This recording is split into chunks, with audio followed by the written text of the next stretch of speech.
ਜੀਤਾ ਸਿਆ 40 ਦਿਨ ਬਾਹਰ ਨਹੀਂ ਨਿਕਲਣਾ ਹੁਣ ਤੂੰ।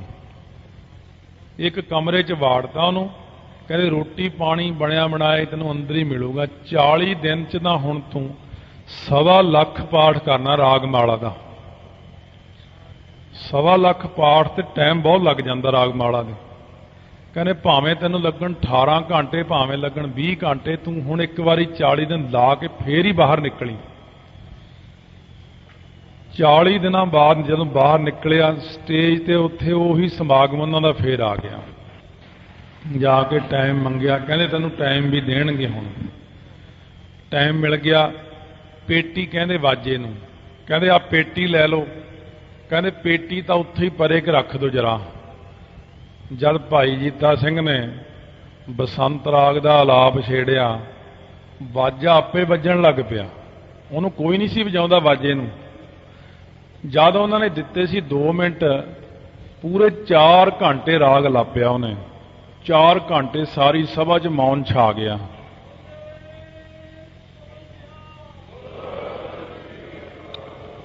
ਲੋਕ ਪੈਰ ਪਕੜਨ ਲੱਗੇ ਉੱਠ ਕੇ। ਮੁਸਲਮਾਨ ਕਹਿੰਦੇ ਨਹੀਂ, ਰਾਗ ਤੁਹਾਨੂੰ ਵੀ ਦਿੱਤਾ ਰੱਬ ਨੇ। ਇਸ ਤਰ੍ਹਾਂ ਸਿੱਖ ਪੰਥ ਦੀ ਜੈ ਜੈਕਾਰ ਉੱਥੇ ਹੋਈ। ਜੀਤਾ ਸਿਆਂ ਤੂੰ ਬਹੁਤ ਵੱਡੀ ਜਿੱਤ ਕਰਕੇ ਆਇਆ, ਅੱਜ ਦੱਸ ਕੀ ਮੰਗਦਾ ਹੈ? ਜੋ ਤੂੰ ਕਹੇਂਗਾ ਤੈਨੂੰ ਉਹੀ ਦੇਵਾਂਗੇ। ਮਹਾਂਪੁਰਸ਼ ਬ੍ਰਹਮ ਗਿਆਨੀ ਸਨ। ਕਹਿਣ ਲੱਗਿਆ ਮਹਾਰਾਜ ਮੇਰੀ ਇੱਕ ਇੱਛਾ ਹੈ। ਕਹਿੰਦੇ ਕੀ? ਕਹਿੰਦੇ ਮੇਰਾ ਜਦ ਵੀ ਸਰੀਰ ਦਾ ਅੰਤ ਹੋਵੇ, ਕੀਰਤਨ ਕਰਦੇ ਦਾ ਅੰਤ ਹੋਵੇ ਮੇਰਾ ਸੰਗਤ ਵਿੱਚ। ਮਹਾਂਪੁਰਸ਼ ਕਹਿੰਦੇ ਇਸ ਤਰ੍ਹਾਂ ਹੀ ਹੋ ਜਾਏਗਾ। ਤਾਂ ਫਿਰ ਭਾਈ ਜੀਤਾ ਸਿੰਘ ਜਿੱਦਣ ਸਰੀਰ ਛੱਡਿਆ ਹੀ ਉਹੀ ਕੀਰਤਨ ਕਰਦੇ ਸੀ। ਮਹਾਰਾਜ ਗੁਰੂ ਗ੍ਰੰਥ ਸਾਹਿਬ ਕੋਲ ਬੈਠੇ ਕਰਦੇ ਸੀ ਬੜੇ ਪਿਆਰ ਨਾਲ। ਇਉਂ ਹੱਥ ਉੱਪਰ ਕਰ ਕਰਕੇ ਬੋਲਿਆ ਕਰਦੇ ਸੀ। ਗੁਰੂ ਗ੍ਰੰਥ ਸਾਹਿਬ ਮਹਾਰਾਜ ਵੱਲ ਹੱਥ ਕਰਕੇ ਕਹਿੰਦੇ ਪਿਆਰੇ ਜਿਉਂ ਭਾਵੈ ਤਿਉਂ ਰੱਖ ਲੈ। ਬਸ ਇੱਥੇ ਹੀ ਹੱਥ ਰਹਿ ਗਿਆ। ਪਿਆਰੇ ਜੀ ਸਰੀਰ ਛੱਡ ਕੇ ਉੱਥੇ ਹੀ। ਸੋ ਇਸ ਪ੍ਰਕਾਰ ਸਤਿਗੁਰੂ ਮਹਾਰਾਜ ਬਖਸ਼ਿਸ਼ ਕਰਦੇ। ਮਹਾਰਾਜ ਕਹਿੰਦੇ ਜਿੰਨਾ ਕੁਝ ਸਤਿਗੁਰੂ ਕੋਲੇ ਆ ਨਾ, ਇੰਨਾ ਕੁਝ ਹੋਰ ਕਿਸੇ ਕੋਲ ਨਹੀਂ ਹੈ। ਸਤਿਗੁਰੂ ਦੇ ਭੰਡਾਰੇ ਭਰੇ ਪਏ ਨੇ, ਇੱਥੇ ਕਦੇ ਨਾ ਨਹੀਂ ਹੋ ਸਕਦੀ। ਦੂਜੇ ਥਾਵਾਂ ਤੇ ਤੁਹਾਨੂੰ ਨਾ ਹੋ ਜਾਏਗੀ, ਬ੍ਰਹਮ ਵਿਦਿਆ ਤੋਂ ਨਾ ਹੋ ਜਾਏਗੀ। ਸਿੱਧਾਂ ਨੂੰ ਗੁਰੂ ਨਾਨਕ ਦੇਵ ਜੀ ਨੇ ਚੁੱਪ ਕਰਾਤਾ। ਕਹਿੰਦੇ ਹੁਣ ਦੱਸੋ? ਕਹਿੰਦੇ ਹਾਂ ਮਹਾਰਾਜ ਸਾਡੇ ਮਨ ਦੀ ਮੈਲ ਉਤਰ ਗਈ। ਹੁਣ ਸਾਨੂੰ ਪਹਿਲਾਂ ਇਸ ਗੱਲ ਦਾ ਬਿਲਕੁਲ ਕਦੇ ਖਿਆਲ ਤੱਕ ਨਹੀਂ ਆਇਆ ਕਿ ਅਕਾਲ ਪੁਰਖ ਵੱਡੇ ਨੇ ਸਭ ਤੋਂ। ਕਹਿੰਦੇ ਮਹਾਰਾਜ ਹੋਰ ਗੁਣ ਦੱਸੋ, ਹੋਰ ਕਿਰਪਾ ਕਰੋ। ਮਹਾਰਾਜ ਕਹਿੰਦੇ ਜੇ ਹਉ ਜਾਣਾ ਆਖਾਂ ਨਾਹੀ। ਭਾਵੇਂ ਅਨੁਭਵ ਦੁਆਰਾ ਅਸੀਂ ਸਭ ਕੁਝ ਜਾਣਦੇ ਹਾਂ, ਪਰ ਕਹਿ ਨਹੀਂ ਸਕਦੇ। ਕਹਿੰਦੇ ਕਿਉਂ? ਕਹਿਣਾ ਕਥਨ ਨਾ ਜਾਈ। ਕਹਿਣੇ ਇਹ ਕਥਨ ਕਰਨਾ ਬਹੁਤ ਔਖਾ ਹੈ, ਇਹ ਕਹਿਣਾ ਬਹੁਤ ਔਖਾ ਹੈ। ਕਿਉਂ ਜੀ? ਕਹਿੰਦੇ ਉਹ ਬੋਲੀ ਨਹੀਂ ਹੈ ਇੱਥੇ, ਉਹ ਨਹੀਂ ਕਥਨ ਕਰ ਸਕਦੇ। ਇਹ 6 ਪ੍ਰਮਾਣ ਆਉਣਗੇ ਵਿਧੀ ਪੱਖ ਦੇ, 6 ਪ੍ਰਮਾਣ ਆਉਣਗੇ ਨਿਖੇਧ ਪੱਖ ਦੇ, ਤਾਂ ਜਾ ਕੇ ਇਹ 12 ਗੱਲਾਂ ਕਹਿ ਕੇ ਸਿੱਧ ਕਰਨਗੇ ਕਹਿਣਾ ਕਥਨ ਨਾ ਜਾਈ। ਕਥਨ ਨਹੀਂ ਨਾ ਹੋ ਸਕਦਾ ਬ੍ਰਹਮ ਦਾ। ਬ੍ਰਹਮ ਦਾ ਸਾਰਾ ਕਥਨ ਕਰਨਾ ਬਹੁਤ ਔਖਾ ਹੈ। ਗੁਰਾ ਇੱਕ ਦੇਹ 부ਝਾਈ, ਉੱਤੇ ਬਿੰਦੀ ਨਹੀਂ ਲਾਉਣੀ, ਗੁਰਾ ਨਹੀਂ ਕਹਿਣਾ, ਗੁਰਾ ਬਹੁਵਾਚਕ ਹੋ ਜਾਏਗਾ। ਗੁਰਾ ਇੱਕ ਦੇਹ 부ਝਾਈ।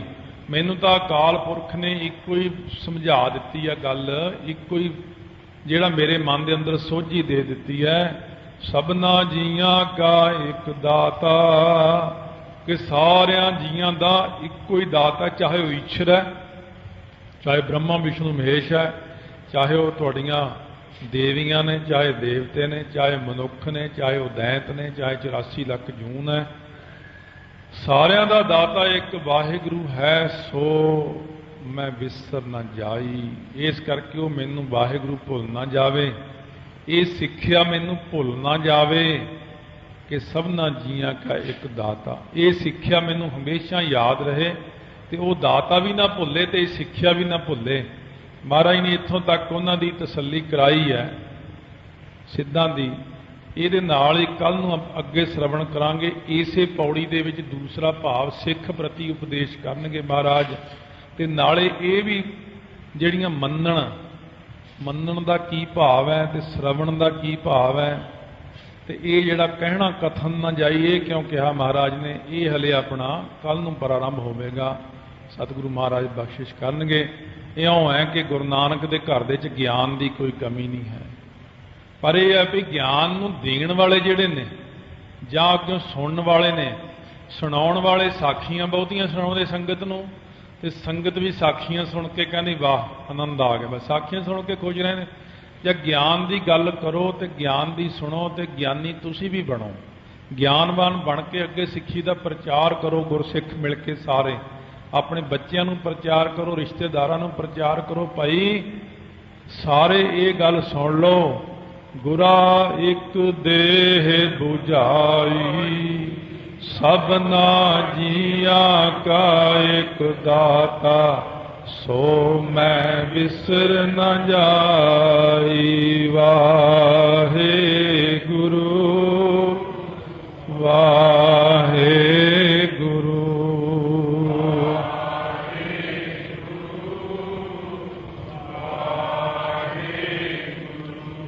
वाहे गुरु वाहे गुरु।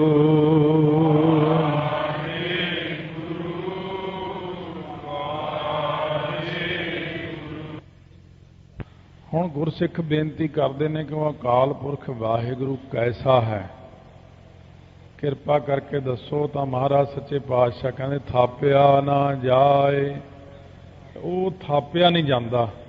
जिवें कहने फलाने थां ते मूर्ति की स्थापना की है, इउं लोग कहते हैं भी मूर्ति की स्थापना की है, बई वह चार बाहां वाला है। कई आउ मानते ने विष्णु मानते ने, कई कहते ने चार मूहां वाला है, ब्रह्मा रूप करके मानते ने। कोई मानता है तीन अखां वाला है।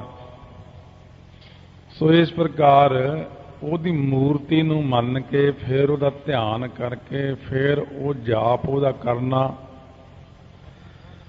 महाराज कहते वो ऐसा नहीं है, ਉਹਦੀ ਸਥਾਪਨਾ नहीं की जाती, मन के अंदर थापिया नहीं जाता। वो एक बाहर थापना हुंदी, फिर एक अंदर थापना हुंदी। मूर्ति का बसाउणा हिरदे च थापिया ना जाए। हुण महाराज सच्चे पातशाह कहते ने ध्यान मैं ना आवे, ताको ध्यान कीजै ध्याईए। बड़ा डूंगी पंक्ति है आदि श्री दसम ग्रंथ दी ना। सो महाराज सच्चे पातशाह लगभग 312 कंग ते पंक्ति आउंदी दसम ग्रंथ विच। ध्यान मैं ना आवे, चलो ये तो एक बचन करता आपने भी वो ध्यान विच नहीं आउंदा। कहंदे ताको ध्यान कीजै ध्याईए। महाराज साडी समझ तो परे हो गया काम। नाले तुसी लिखता ध्यान च नहीं आउंदा, नाले कहने ओहदा ध्यान करो ते ध्याओ। ध्यान धरो ते को मन में जिह को अमित तोज सभा जग छायो। वो जिहड़ा सम है सारियां किते हर एक थां दे उत्ते, सम दा अर्थ है व्यापक है, रमिया होया है। दो तरह का ध्यान किया जाता है, एक तां किसे स्वरूप का ध्यान, मूर्ति का ध्यान, फलाने दरखत का ध्यान, फलाने बंदे का ध्यान, फलाने पहाड़ का ध्यान, आकार का ध्यान है। एक ध्यान हुंदा निराकार का, निराकार का ध्यान करना। हुण निराकार का ध्यान करना है, सर्व व्यापक है वाहिगुरु, परिपूर्ण है वाहिगुरु, प्रकाश रूप है वाहिगुरु। ਇਹਦਾ इस तरीके नाल ध्यान करना। ਉਹਨੂੰ कोई मूर्ति जान के ਜਾਂ एक देशी जान के ध्यान नहीं करना कि वो ਇੱਕੋ ਥਾਂ ਤੇ बैठा। लोग ਉਹਦਾ एक ਥਾਂ जान के ध्यान करते हैं, किसी मूर्ति विच ध्यान करते हैं। वो वाहिगुरु इन्हां ध्यानां तो परे है। ਉਹਦਾ ध्यान करना सर्व व्यापक, इउं ध्यान करना है कि मेरे अंदर है ਉਹਦੀ जोत, मेरे हिरदे विच है वाहिगुरु, मेरे बाहर है वाहिगुरु, सर्व व्यापक है वाहिगुरु। पातालां पाताल लख आगासां आगास विच है वाहिगुरु, प्रकाश रूप है वाहिगुरु। इउं ध्यान धर के उस अकाल पुरख का नाम जपो। ध्यान इउं लियाउणा मन विच, ध्यान उहदा प्रकाश रूप करके जाणो। मरदाने नूं समझाउंदे गुरु नानक देव मरदाना भाई, एक बिजली बदलों की चमकदी है, अखां चंधिया जांदियां अपनियां। पुछया सी मरदाने ने स्वरूप कैसा है? महाराज कह लगे इउं जान लै भी जिवें करोड़ां बिजलियां बदलों दीयां इकट्ठियां चमक जाण, इन्ना प्रकाश है उहदा। पर यह प्रकाश अखां चुंधिया जांदियां इहनूं देख के। यह प्रकाश नुकसानदायक है जे करोड़ां बिजलियां दा हो जाए, करोड़ां सूरज इकट्ठे चढ़ जाण मरदानिया, इन्ना प्रकाश है वाहिगुरू दा। एक सूरज नूं आपां देख नहीं सकते ते करोड़ां सूरज नूं किद्दां देख लांगे? साड़ के सुआह कर देगा।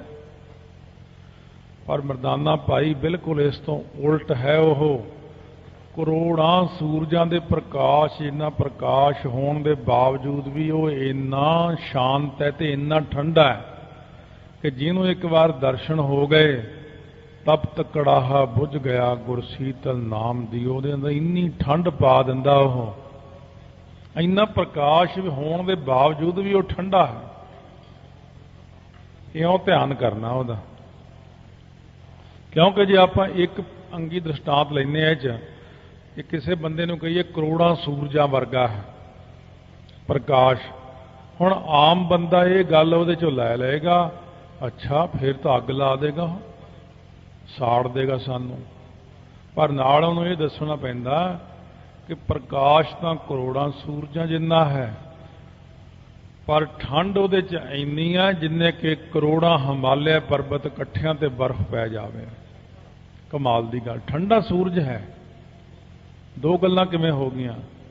यही तो गल है कि वाहिगुरू दा प्रकाश जिहड़ा है वो मन नूं शांति, टिकाओ, एकाग्रता बख्शिश करदा है।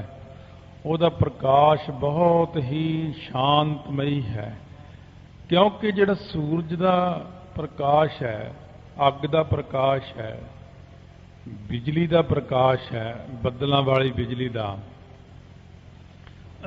ये माया है। इस करके गर्म है। ये सूरज भी माया है, ये चंद्रमा भी माया है, ये तारे भी माया है। इन्हों ने अगे प्रकाश लिया होया उहदे तो, पर जिहड़ा वाहिगुरू है वो खुद जदों प्रकाश रूप हो के सामने आउंदा तां वो इन्नी ठंड पा दिंदा है, शांत पाई गुर सतगुर पूरे, सुख उपजे बाजे अनहद तूरे। वो इन्नी ठंड पा दिंदा, तुहानूं संकल्प नहीं उठना इत्थे बैठिਆਂ ਨੂੰ। जे किते ठंड पै जाए ना, तुसीं कहना कित्थे जाना है, घर दे तुहानूं लैण आउणगे शाम नूं, बई अज तू घर ही नहीं आया। किहड़ा घर? मैं नहीं जाना। क्यों? भाई मैनूं तां अकाल पुरख ने ऐसी शांति दित्ती है, मेरा कोई संकल्प ही नहीं उठदा। वो समाधि लीन हो जाता है, गया वो घर दे काम तो। जिन्हों एक बार झलकारा दे जाण अपना, वो फिर गया घर दे काम तो। वो ऐसा प्रकाश देख लैंदा है, उस स्वरूप का ध्यान करना है। सो महाराज कहते हैं वो जिहड़ा अकाल पुरख वाहिगुरू है, बहुत सारे लोग उन्होंने थापिया ना जाए फिर कीता ना होए। ऐसा भी करते हैं उस अकाल पुरख बारे, कीता ना होए। जिवें गणेश की मूर्ति का ध्यान करते, उन्होंने बंदे के रूप नूं फिर वढ़ के फिर हाथी का रूप लाता, उन्होंने फिर इउं ध्यान करना। फिर बृंदा राक्षणी का जत तोड़िया जाके विष्णु ने जलंधर दैन का रूप धारण करके, साखियां तो खैर लंबियां होंदियां ने, उन्हें श्राप दिता जा पत्थर बन। बृंदा राक्षणी ने, विष्णु ने उन्होंने श्राप दिता जा तुलसी बन।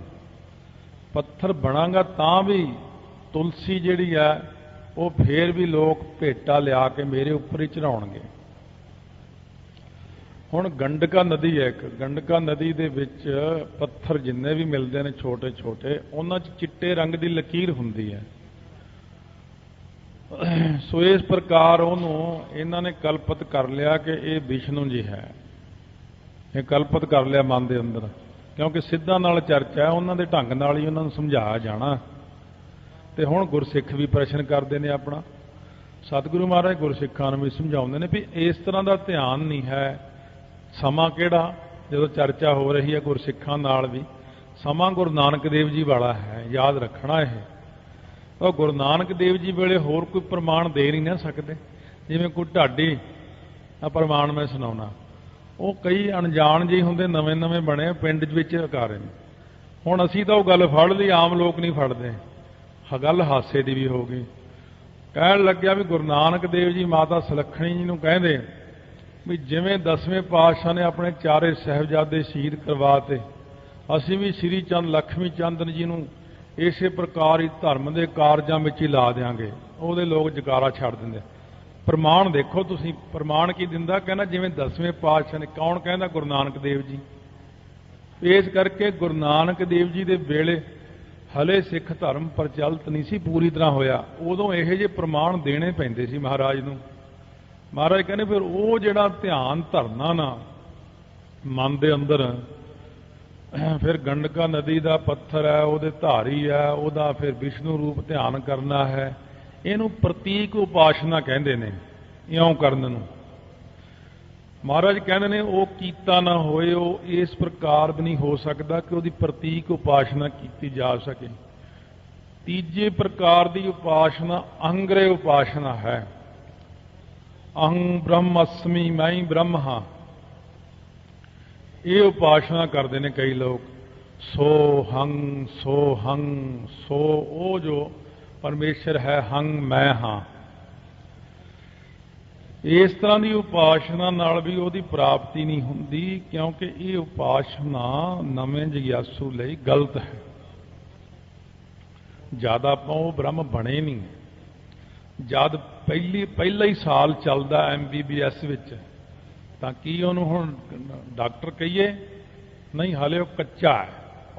ਦੂਜੇ ਸਾਲ ਵਿੱਚ ਵੀ ਹਲੇ ਨਹੀਂ, ਤੀਜਾ ਵੀ ਨਹੀਂ, ਚੌਥਾ ਵੀ ਨਹੀਂ। ਜਦ ਉਹਨੂੰ ਸਰਟੀਫਿਕੇਟ ਮਿਲ ਗਿਆ MBBS ਦਾ, ਤਾਂ ਉਹਨੂੰ ਕਹਿਣਵੇਂ ਡਾਕਟਰ ਹੈ। ਉਹ ਵੀ ਹਲੇ ਪੱਕਾ ਨਹੀਂਗਾ, ਪ੍ਰੈਕਟੀਕਲ ਨਹੀਂ ਉਹਦਾ ਹਲੇ 10 ਸਾਲ ਤੇਰੇ ਲੰਘਣਗੇ ਤਾਂ ਲੋਕ ਕਹਿਣਗੇ ਵੀ ਹਾਂ ਕਾਬਲ ਡਾਕਟਰ ਹੈ। ਇਸੇ ਪ੍ਰਕਾਰ ਹੀ ਅੰਗਰੇ ਉਪਾਸ਼ਨਾ ਨੂੰ ਕਈ ਲੋਕ ਪਹਿਲਾਂ ਹੀ ਪਕੜ ਲਏ। ਅੰਗਰੇ ਉਪਾਸ਼ਨਾ ਬਾਅਦ ਵਿੱਚ ਹੁੰਦੀ ਹੈ। ਅੰਗ੍ਰਹਿ ਉਪਾਸ਼ਨਾ ਜਿਹੜੀ ਹੁੰਦੀ ਹੈ, ਗੁਰੂ ਨਾਨਕ ਦੇਵ ਜੀ ਸਮੁੰਦਰ ਦੇ ਉੱਤੇ ਤੁਰੇ ਜਾਣ, ਪਹਿਲਾਂ ਤਾਂ ਸਮੁੰਦਰ ਤੇ ਕੋਈ ਤੁਰ ਹੀ ਨਹੀਂ ਸਕਦਾ, ਪਰ ਗੁਰੂ ਨਾਨਕ ਦੇਵ ਜੀ ਤੁਰ ਸਕਦੇ ਆ। ਇਹ ਕਿਵੇਂ ਹੋ ਸਕਦਾ? ਆਪਾਂ 5 ਤੱਤਾਂ ਦੇ ਬਣੇ ਹੋਏ ਆ, ਉਹ 5 ਤੱਤਾਂ ਤੋਂ ਬਾਹਰ ਨੇ, ਉਹ ਸੁੱਤੇ ਸਿੱਧੀ ਤੁਰ ਸਕਦੇ ਉਹਦੇ ਉੱਤੇ। ਸੋ ਗੁਰੂ ਨਾਨਕ ਦੇਵ ਜੀ ਜਾ ਰਹੇ ਨੇ, ਸੋ ਹੰ ਸੋ ਹੰ ਸੋ ਹੰ ਸੋ ਹੰ ਕਰਦੇ ਨੇ। ਮਰਦਾਨਿਆਂ ਭਾਈ ਪਿੱਛੇ ਵਾਹਿਗੁਰੂ ਵਾਹਿਗੁਰੂ ਕਰਦੇ ਆਇਓ। ਅੱਛਾ ਮਹਾਰਾਜ। ਭਾਈ ਬਾਲਾ ਮਰਦਾਨਾ ਪਿੱਛੇ ਵਾਹਿਗੁਰੂ ਵਾਹਿਗੁਰੂ ਗੁਰਮੰਤਰ ਜਪਣ ਨੂੰ ਹੁਕਮ ਹੋਇਆ। ਪਰ ਮਰਦਾਨੇ ਭਾਈ ਨੂੰ ਆਦਤ ਸੀ, ਦਿਮਾਗ ਉਹਦਾ ਫਿਰ ਐਸਾ ਬਣਾਇਆ ਹੋਇਆ ਸੀ ਪਾਤਸ਼ਾਹ ਨੇ, ਸੀਤਾ ਮਹਾਂਪੁਰਸ਼। ਫਿਰ ਅੱਗੇ ਵੱਧ ਕੇ ਕੰਨ ਕਰਕੇ ਸੁਣਦਾ। ਮਰਦਾਨਾ ਬਾਲੇ ਭਾਈ ਨੂੰ ਕਹਿੰਦਾ ਆਪ ਸੋਹੰਗ ਸੋਹੰਗ ਕਰਦੇ ਆ, ਆਪਾਂ ਨੂੰ ਕਹਿੰਦੇ ਵਾਹਿਗੁਰੂ ਵਾਹਿਗੁਰੂ। ਆਪ ਵੱਡਾ ਮੰਤਰ ਜਪਦੇ ਦੇਖਿਆ, ਆਪਾਂ ਵੀ ਸੋਹੰਗ ਸੋਹੰਗ ਕਰਦੇ ਆ। ਭਾਈ ਬਾਲਾ ਕਹਿੰਦਾ ਨਹੀਂ, ਵਾਹਿਗੁਰੂ ਵਾਹਿਗੁਰੂ ਦਾ ਹੁਕਮ ਹੈ, ਆਪਾਂ ਕਿਉਂ ਮਹਾਰਾਜ ਦੀ ਰੀਸ ਕਰਨੀ? ਕਹਿੰਦਾ ਨਹੀਂ। ਭਾਈ ਮਰਦਾਨਾ ਕਰੇ ਸੋਹੰਗ ਸੋਹੰਗ 2 ਵਾਰੀ ਕੀਤਾ, ਸਮੁੰਦਰ 'ਚ ਡੁੱਬ ਗਿਆ ਉਸੇ ਵਕਤ।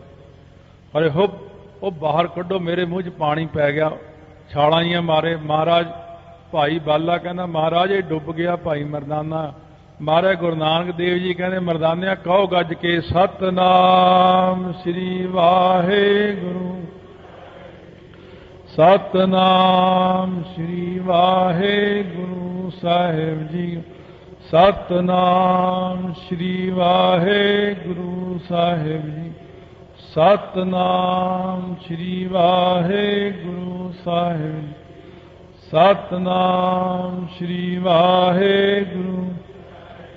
ਮਰਦਾਨਾ ਬਾਹਰ ਆ ਗਿਆ। ਕਿਉਂ ਮਰਦਾਨਿਆਂ? ਗੁਰੂ ਦੀ ਰੀਸ ਕਰਨ ਲੱਗ ਪਿਆ।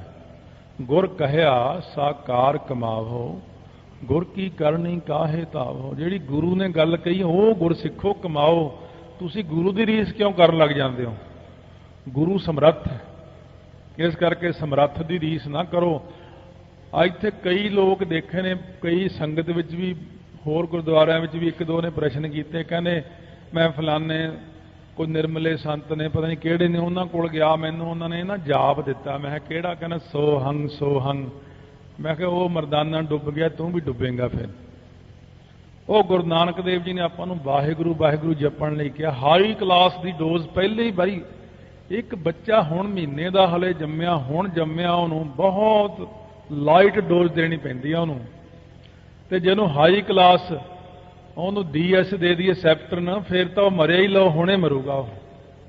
ਇੱਕ ਗੋਲੀ ਸੈਪਟਰਨ DS ਦੇ ਦਈਏ ਉਹਨੂੰ, ਫਿਰ ਤਾਂ ਮਰ ਗਿਆ ਉਹਨੂੰ ਤਾਂ ਇਹਦੀ ਲੋੜ ਹੀ ਨਹੀਂ, ਉਹ ਤਾਂ ਬਹੁਤ ਲੋ ਜੀ ਚਾਹੀਦੀ ਦਵਾਈ ਉਹਨੂੰ, ਹਾਈ ਪੋਟੈਂਸੀ ਨਹੀਂ ਚਾਹੀਦੀ ਉਹਨੂੰ। ਇਹ ਸੋਹੰਗ ਹਾਈ ਪੋਟੈਂਸੀ, ਬਹੁਤ ਜ਼ਿਆਦਾ ਹਾਈ ਪੋਟੈਂਸੀ। ਇਹ ਤਾਂ ਉਹੀ ਜਿਵੇਂ ਕਿਹਾ ਨਾ, ਓਂਕਾਰ ਦਾ ਜਾਪ ਕਰਨਾ ਹਾਈ ਪੋਟੈਂਸੀ ਬਹੁਤ ਜ਼ਿਆਦਾ, ਉਹਦਾ ਜਾਪ ਸਿੱਧਾ ਨਹੀਂ ਕਰਨਾ। ਧੰਨ ਗੁਰੂ ਨਾਨਕ ਦੇਵ ਜੀ ਨੇ ਸੋਚ ਸਮਝ ਕੇ ਵਿਚਾਰ ਕੇ ਹਜਮ ਹੋਣ ਵਾਲੀ ਦਵਾਈ ਦਿੱਤੀ ਹੈ, ਵਾਹਿਗੁਰੂ ਵਾਹਿਗੁਰੂ ਵਾਹਿਗੁਰੂ। ਇਹ 'ਚ ਭਲਾ ਆਪਣਾ ਮੂਲ ਮੰਤਰ ਨਾਲ, ਇੱਕ ਓਂਕਾਰ ਦੇ ਨਾਲ ਇੰਨਾ ਕੁਛ ਤਾਈਓ ਲਾਇਆ। ਇੱਕ ਓਂਕਾਰ ਨਾਲ ਸਤਨਾਮ ਕਰਤਾ ਪੁਰਖ ਨਿਰਭਉ ਨਿਰਵੈਰ, ਇਸੇ ਕਰਕੇ ਲਾਇਆ ਵੀ ਬਹੁਤ ਹਾਈ ਕਲਾਸ ਡੋਜ਼ ਨਹੀਂ ਦੇਣੀ ਇਹਨਾਂ ਨੂੰ। ਬਹੁਤ जिस प्रकार ढंग तरीके नाल तरक्कियां भी हो सकणियां, इस करके अंग्रह उपासना जिहड़ी करदे ने लोग, वो अंग्रह उपासना गुरसिख तू नहीं करनी। गुरु नानक देव जी ने आपां नूं कहा भी तू तां सिर्फ इन्ना ही काम करिया कर, वाहिगुरू वाहिगुरू।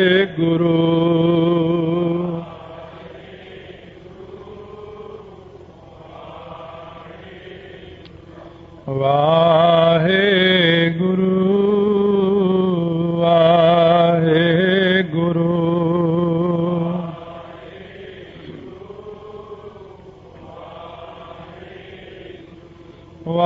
वाहिगुरू वाहिगुरू।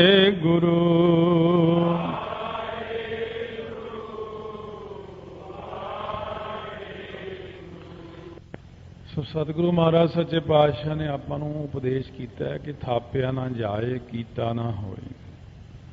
वाहिगुरू की स्थापना तो हो नहीं सकती हुण किसी मूर्ति द्वारा,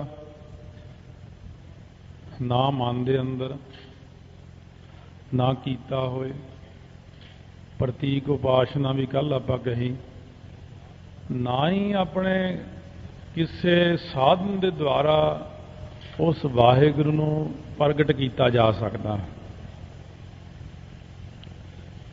अते ना ही किसी यतन द्वारा उन्होंने अनुभव किया जा सकता। इनू कहने कीता ना होए। आपे आप निरंजन सोए, ये सारा पदछेद है, एक एक अखर का भाव है। आपे आपे जीव रूप है वाहिगुरू, आप ही ईश्वर रूप है वाहिगुरू। निरंजन आप ही शुद्ध रूप है वाहिगुरू। सोए वो जो तत् पद का लख अर्थ है। हुण ये लख अर्थ जिहड़ा है तो एक वाच अर्थ है। वाच अर्थ ते लख अर्थ दो होंदे ने। वाच विच तां आपां ने इन्ना जाणिया कि आपे आप निरंजन सोए दा वाच अर्थ है कि आपे जीव रूप है, आपे ईश्वर रूप है, आपे निरंजन रूप है। इन्नी गल तां जाण लई, पर महाराज ये गल नूं तुसीं सानूं लख अर्थ द्वारा दसो। सानूं तां जीव दा नहीं पता। ऐ तां आपां रोज़ कहने कि जीव आत्मा है अते एक ईश्वर है सरगुण रूप विच, एक निर्गुण रूप विच शुद्ध ब्रह्म है।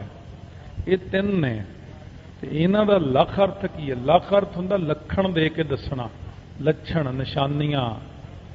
उन्होंने दसो किस प्रकार, खोल के दसो सानू। तो महाराज सच्चे पातशाह कहते हैं जिहड़ा थोड़ा जिहा वेदांत है ये, महाराज कहते एक तो त्वंग पद है, एक तत् पद है, एक अस पद है। ये तीन ने। त्वंग पद जीव नूं कहंदे ने, तत् पद ईश्वर नूं कहंदे ने, ते अस पद शुद्ध ब्रह्म नूं कहंदे ने। हुण त्वंग पद का अर्थ तो आपां करता जीव, ये तो हो गया उसका वाच अर्थ। तत् पद का भाव हो गया ईश्वर, अस पद का भाव हो गया ब्रह्म शुद्ध। ये तो वो वाच अर्थ ने। हुण किरपा करके लक्षणां द्वारा अर्थ करो, लख अर्थ करो। सो गुरु नानक देव जी महाराज कहण लगे जिहड़ा त्वंग पद जीव है, ये जिहड़ा जीव है ये खट विकारां दे समेत है। पहला एक खट विकार, खट का अर्थ हुंदा 6। ये जीव दे अंदर 6 विकार ने। हुण इहदा खोल के अर्थ करदे ने जीव किहनूं कहंदे ने। 6 विकार ने। एक तो इहदी देही है, देही का धर्म तां है जम्मना मरना। फिर इहदा जिहड़ा है प्राणा का धर्म है भुख ते प्यास। फिर इहदे मन का धर्म है हरख ते सोग। ये 6 विकार ने जीव दे अंदर। इस करके इहनूं जीव कहंदे ने। एक इहदे अंदर अविद्या की कालख है, माया दी एक शक्ति है, उन्होंने अविद्या कहंदे ने। वो अविद्या की कालख हरेक जीव नूं लगी हुई, जिहदे करके आ लोग बोलते हैं कि हुण तां रब है ही नहीं, जां रब है ही नहीं गा, जां नुक्स कढ़दे ने बाणी विच कोई, अमृत विच कोई किवें। ये सारा कुछ अविद्या की कालख करके ही करता है। फिर ये जिहड़ी एक चीज़ हो रहेगी वो हैगी है इस जीव के अंदर अलपगता। अविद्या की कालख अते अलपगता समेत। अलपग किहनूं कहने? अल्प ग दा भाव हुंदा ज्ञाता। हम अज्ञान अल्प मत थोरी, तुम आपन बिरद रखावो। वो कहते हैं अल्प ज्ञाता। बहुत घट ज्ञान है जिस जीव नूं तुच्छ जी बुद्धि वाला माया दी विद्या कालख समेत 6 विकारां दे समेत जिहड़ा हुंदा ਉਹਨੂੰ कहते हैं जीव। ब्रह्म जिहड़ा है वो आपे ही जीव रूप है ते आप ईश्वर रूप है। 6 गुणां दे संयुक्त माया सबल होके ईश्वर कहाउंदा। 6 गुण ਉਹਦੇ ਕਿਹੜੇ ने? एक तो जीवां दी उत्पत्ति करता है। हुण निर्गुण ब्रह्म इस तो पासे है। ये हुण सरगुण विच आ गए आपां। सरगुण विच माया संयुक्त होके ईश्वर बनया। एका माई जुगत व्याई, 3 चेले परवान, एक संसारी, एक भंडारी, एक लाए दी बाण। जिव तिस भावै तिवै चलावै, जिव होवै फुरमान। इस तरह वो जिहड़ा अकाल पुरख वाहिगुरू है साडी उत्पत्ति करदा, पैदा करदा, पालना करदा, लैता कहने नाश करदा। फिर वो वाहिगुरू जिहड़ा उहनूं अंतरजामता है ईश्वर नूं। ये हुण वाहिगुरू जिहड़ा अकाल पुरख ने ईश्वर रूप धारण किया, माया संयुक्त अंतरजामता है। कर्मानुसार फल देना अते जूनियां दी तब्दीली करनी। किहड़ी जून विचों कढ के किहड़ी च पाउणा, ये काम ईश्वर करता है। तो वह ब्रह्म ही, पर ब्रह्म माया सबल होके कर्म करता अपना। माया सबलो किवें है? जदों अकाल पुरख वाहिगुरू ने बचन किया है कि एक तो बहुते रूप हो जावां, इस इच्छा का नाम माया है। माया दे 3 गुण ने, रजो तमो सतो। जदों सतो गुण माया का शुद्ध 100% शुद्ध सतो गुण ते माया तीजी ब्रह्म की जोत, ये 3 चीज़ां जदों आपस में रलदियां ना तो ये ईश्वर बनता। इहदा जिहड़ा सृष्टि की रचना करता है इहनूं कहंदे ने ईश्वर। पहला हो गया अर्थ आपे, फिर आप, फिर निरंजन। हुण तीजा भाव है निरंजन का, शुद्ध ब्रह्म जिहड़ा है। क्योंकि ये जिहड़ा दोवां दे विच, जीव दे विच ते ईश्वर दे विच तां बहुत फर्क पै गया। ਉਹ ਤਾਂ 6 ਵਿਕਾਰਾਂ ਸਮੇਤ ਹੈ, ਅਲਪਗਤਾ ਸਮੇਤ ਹੈ, ਮਾਇਆ ਦੀ ਅਵਿਦਿਆ ਕਾਲਕ ਸਮੇਤ ਹੈ। ਇਹ 6 ਗੁਣਾ ਸਮੇਤ ਹੈ। ਇਹਦੇ 'ਚ ਈਸ਼ਰ ਵਿੱਚ 6 ਗੁਣ ਨੇ ਅਤੇ ਨਾਲ ਇਹਦੇ 'ਚ ਸ਼ਕਤੀ ਬਹੁਤ ਜ਼ਿਆਦਾ ਹੈ, ਜਿਹੜਾ ਸ੍ਰਿਸ਼ਟੀ ਰਚਦਾ। ਹੁਣ ਇਹ ਚੀਜ਼ਾਂ ਦੋ ਆਪਸ ਵਿੱਚ ਵੱਖਰੀਆਂ ਵੱਖਰੀਆਂ ਹੋ ਗਈਆਂ, ਪਰ ਗੁਰੂ ਨਾਨਕ ਦੇਵ ਜੀ ਕਹਿੰਦੇ ਨੇ ਭਾਈ ਜਿਹੜਾ ਜੀਵ ਹੈ, ਜੀਵ ਦੇ ਵਿੱਚ ਜਿਹੜੀ ਸੱਤਾ ਕੰਮ ਕਰਦੀ ਆ ਉਹ ਕਿਹਦੀ ਕੰਮ ਕਰਦੀ ਹੈ? ਉਹ ਹੈਗੀ ਸਤ ਚੇਤਨ ਆਨੰਦ ਰੂਪ ਬ੍ਰਹਮ ਸ਼ੁੱਧ। ਜਿਹੜੀ ਈਸ਼ਰ ਵਿੱਚ ਸੱਤਾ ਕੰਮ ਕਰਦੀ ਆ ਉਹ ਕਿਹੜੀ ਆ? ਉਹ ਵੀ ਸਤ ਚੇਤਨ ਆਨੰਦ ਸਰੂਪ ਹੈ। ਹੁਣ ਸ਼ੁੱਧ ਬ੍ਰਹਮ ਲੈ ਲਓ ਦੋਨਾਂ ਦਾ, ਇਹਨਾਂ ਦਾ ਵਾਚ ਅਰਥ ਤਿਆਗ ਕੇ ਲਖ ਅਰਥ ਦਾ ਤਿਆਗ ਕਰਕੇ ਇਹਨਾਂ